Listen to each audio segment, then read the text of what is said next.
BBMP mayor ಏನ್ ಮಾಡಿದ್ದಾರೆ, ಏನ್ ಮಾಡಿಲ್ಲ ಅನ್ನೋದನ್ನ ಜನರ ತರಾವರಿ ಹೇಳಿಕೆಗಳೇ ಹೇಳಿವೆ.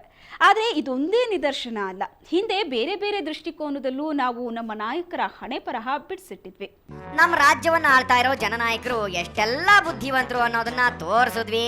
ನಮ್ಮ ನಾಯಕರ ಇಂಗ್ಲಿಷ್ ಹೇಗಿದೆ ಅಂತ ನೋಡಕ್ ಹೋದಾಗ ಮಿನಿಸ್ಟ್ರು ವರ್ತೂರ್ ಪ್ರಕಾಶ್ ಯಪ್ಪ ಯಪ್ಪ ಯಪ್ಪ ಎದ್ನೋ ಬಿದ್ನೋ ಅಂತ ಒಡೋಯ್ಬಿಟ್ಟಿದ್ರಪ್ಪ. ಇವತ್ತು ಕರ್ನಾಟಕ ರಾಜ್ಯದಲ್ಲಿ ಇಲ್ಲ ಇಂಗ್ಲೀಷ್ ಬೇಡ, ಕನ್ನಡ ಸಾಕು. ಕನ್ನಡ ಸಾಕು ಬಿಡಪ್ಪ, ಸಾಕು ಅಷ್ಟೇನೆ, ಬೇಡ ಬಿಡ.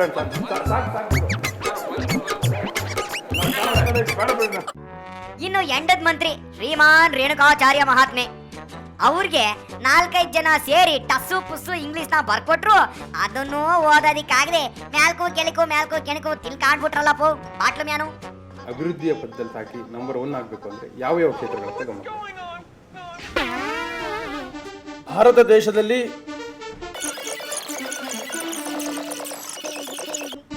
ನಂಬರ್ 1 ಸ್ಥಾನಕ್ಕೆ ಬರೋದು ಖಚಿತ ಅಂತ ನಂದು ಭಾವನೆ. ಹೌದು ಸರ್, ಅದನ್ನೇ ಸೇಮ್ ಇಂಗ್ಲಿಷ್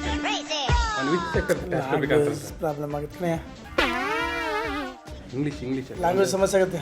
ಡೀಟೇಲ್ ಆಗಿ ಲ್ಯಾಂಗ್ವೇಜ್ ಮತ್ತೆ ತಪ್ಪು ಹೇಳಿ ಮಿಸ್ಟೇಕ್ ಮಾಡೋದು ಬೇಡ. ಲ್ಯಾಂಗ್ವೇಜ್ ಪ್ರಾಬ್ಲಮ್ ಆಗುತ್ತೆ, ಬೇಡಪ್ಪ ತಪ್ಪಾಗೋದು ಬೇಡ. ಸುಮ್ಮನೆ ಹೇಳಿ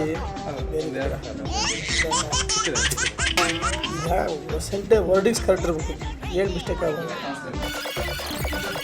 already Karnataka second place in India.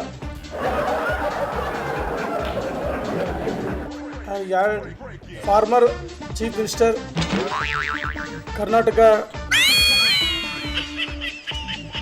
Government roads, rural industries, education, agriculture,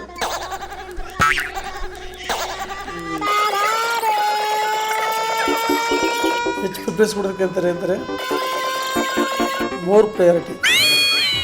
already 3 years ಈ ಇದು ಕೊಡಿದ್ರೆ, ಇಂಪಾರ್ಟೆನ್ಸ್ ಕೊಡಿದ್ರೆ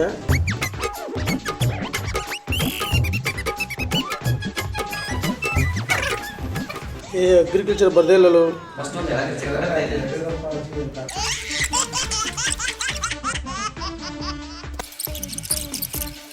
ಇದು ಯಡಿಯೂರಪ್ಪಾಜಿ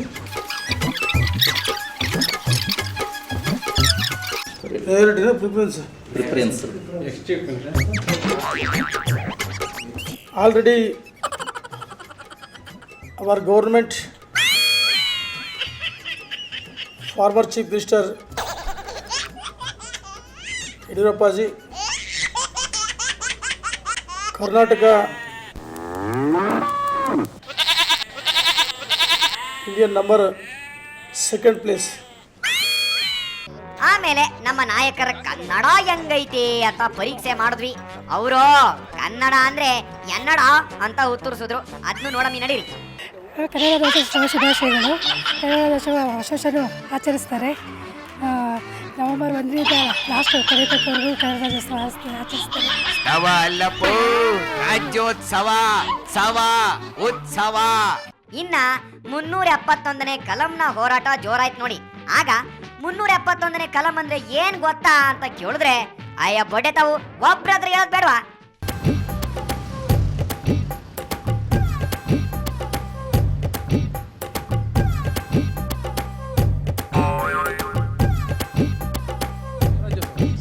ವಿಭಜನೆ ಬೇರೆ, ಅದು ಅವರು.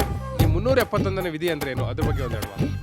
370ನೇ ವಿಧಿನ ಇವ್ರು ವಿಧಿ ಪ್ರಕಾರ ಅವರು ಕರ್ನಾಟಕ ಏಕೀಕರಣ ಆಗಬೇಕು, ಹೈದರಾಬಾದ್ ಕರ್ನಾಟಕ ಅಂತ ಹೇಳ್ತಾ ಇದ್ದಾರೆ. ಅದನ್ನು ಸಂಕ್ಷಿಪ್ತವಾಗಿ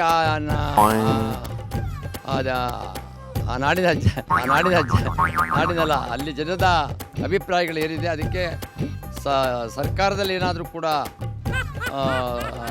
ಅವಕಾಶ ಇದ್ದಲ್ಲಿ ಮಾಡಿದ್ರೆ ನಮ್ಮದೇನು ತಪ್ಪೇನಿಲ್ಲ. ಹಾಗೆ ಸರ್, 371ನೇ ವಿಧಿ ಬಗ್ಗೆ ಅದ್ರ ಬಗ್ಗೆ ಒಂದು ಅದು ನಿಜಪ್ಪ 370ನೇ ವಿಧಿ ಬಗ್ಗೆ ಸ್ವಲ್ಪ ಹೇಳಪ್ಪ. 370ನೇ ವಿಧಿ ಬಗ್ಗೆ ಸ್ವಲ್ಪ ಹೇಳಪ್ಪ. 370ನೇ ವಿಧಿ ಬಗ್ಗೆ ಸ್ವಲ್ಪ ಹೇಳಪ್ಪ. ಹುಡಾಪ ಹೋಗ್ಬಿಟ್ಟದೆ.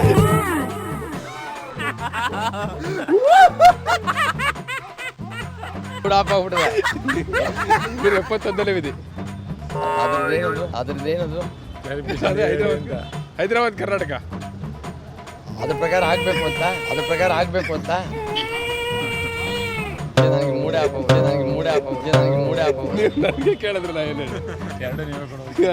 371ನೇ ವಿಧಿಯನ್ನ ಕೇಂದ್ರ ಸರ್ಕಾರದ ರಾಜ್ಯ ಮತ್ತು ಕೇಂದ್ರ ಸರ್ಕಾರಗಳು ಗಣನೆಗೆ ತೆಗೆದುಕೊಂಡು ಅದನ್ನು ಜಾರಿಗೆ ತರಬೇಕು ಅಂತೇಳಿ ನಾನು ಹೇಳ ಬಯಸ್ತೇನೆ. ಸಾಕಲ್ವಾ? ನಮ್ಮ ಜನನಾಯಕರು ಯಾಕೆ ಹೀಗಿದ್ದಾರೆ? ಸಾಮಾನ್ಯ ಜ್ಞಾನದ ಕೊರತೆ ಒಂದ್ ಕಡೆ ಆದ್ರೆ ಜನರ ಮನಸ್ಸಿನಿಂದ ದೂರವಾಗಿರೋದು ಇನ್ನೊಂದು ದೊಡ್ಡ ದುರಂತ ಕಣ್ರಿ. ಮೇಯರ್ ಹೆಸರನ್ನ ಜನರು ಹೇಳಿಲ್ಲ ನಿಜ, ಆದ್ರೆ ಇಲ್ಲಿ ಜನರನ್ನ ನಾವು ದೂಷಿಸೋದಿಲ್ಲ. ಮೇಯರ್ ತಮಗೆ ಕೊಟ್ಟಿರೋ ಸ್ಥಾನವನ್ನ ಸದ್ಬಳಕೆ ಮಾಡಿಕೊಂಡು ಜನರ ಮಧ್ಯೆನೇ ಇದ್ದು ಜನಪರ ಕೆಲಸಗಳನ್ನ ಮಾಡಿದ್ರೆ ಅವರು ಜನರ ಮನಸ್ಸಿನಲ್ಲಿ ನೆಲೆಯೂರ್ತಾ ಇದ್ರು. ನೋಡಿ, ಮಹಾತ್ಮ ಗಾಂಧೀಜಿ, ಲಾಲ್ ಬಹದ್ದೂರ್ ಶಾಸ್ತ್ರಿಯಂತಹ ನಾಯಕರಿದ್ದಾಗ ಈಗಿನಷ್ಟು ಮಾಧ್ಯಮ ಸೌಕರ್ಯಗಳಿರಲಿಲ್ಲ. ಆದ್ರೂ ಅವರು ಜನರ ಮಧ್ಯೆನೇ ಉಳ್ಕೊಂಡು ತಮ್ಮ ಕೆಲಸಗಳ ಮೂಲಕ 6 ದಶಕಗಳ ನಂತರನೂ ಅಚ್ಚಳಿಯದೆ ಜನರ ಮನಸ್ಸಿನಲ್ಲಿ ನೆಲೆಯೂರಿದ್ದಾರೆ. ಅವರುಗಳೊಂದಿಗೆ ಈ ಮಹಾನ್ ಜನನಾಯಕರನ್ನ ಹೋಲಿಸೋ ಪ್ರಶ್ನೆನೇ ಇಲ್ಲ ಬಿಡಿ. ಆದ್ರೆ ಕರ್ನಾಟಕದ ರಾಜಧಾನಿ ಬೃಹತ್ ಬೆಂಗಳೂರಿನ ಮೇಯರ್ ಆದವರು ಕನಿಷ್ಠ ಜನರ ಮನಸ್ಸಿನಲ್ಲಿ ತಮ್ಮ ಹೆಸರು ನೆಲೆಯೂರುವ ಮಟ್ಟಿಗಾದ್ರೂ ಕೆಲಸ ಮಾಡಲಿಲ್ಲ ಅಂದ್ರೆ ಅದು ನಿಜಕ್ಕೂ ನಾಚಿಕೆಗೇಡಿನ ಸಂಗತಿ. ಅದನ್ನೇ ನಾವು ವಿಭಿನ್ನವಾಗಿ ಹೇಳಿದ್ದೇವೆ, ಜನರ ಬಾಯಲ್ಲೇ ಹೇಳಿಸಿದ್ದೇವೆ ಅಷ್ಟೇ. 4-6 ದಿನಗಳಲ್ಲಿ ನೇಮಕಗೊಳ್ಳೋ ಹೊಸ ಮೇಯರ್ ಹಾಗೂ ಎಲ್ಲಾ ಮಹಾನ್ ಜನನಾಯಕರಿಗೆ ಇದೊಂದು ರೀತಿಯ ಎಚ್ಚರಿಕೆನೂ ಹೌದು. ಏನಂತೀರಿ?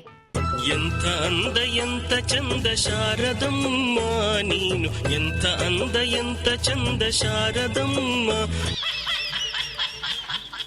ನೋಡಿದ್ರಲ್ಲ ನಮ್ಮವರ ಸಾಮಾನ್ಯ ಅಜ್ಞಾನ. ಇದು ಇವತ್ತಿನ ಸಮಥಿಂಗ್ ಸ್ಪೆಷಲ್. ನಾಳೆ ಮತ್ತೊಂದು ಸ್ಪೆಷಲ್ ನಿಮಗಾಗಿ ತಗೊಂಡ್ಬರ್ತೀನಿ. ಕ್ಷಣ ಕ್ಷಣದ ಸುದ್ದಿಗಾಗಿ ನೋಡ್ತಾ ಇರಿ ಸುವರ್ಣ ನ್ಯೂಸ್ 24/7.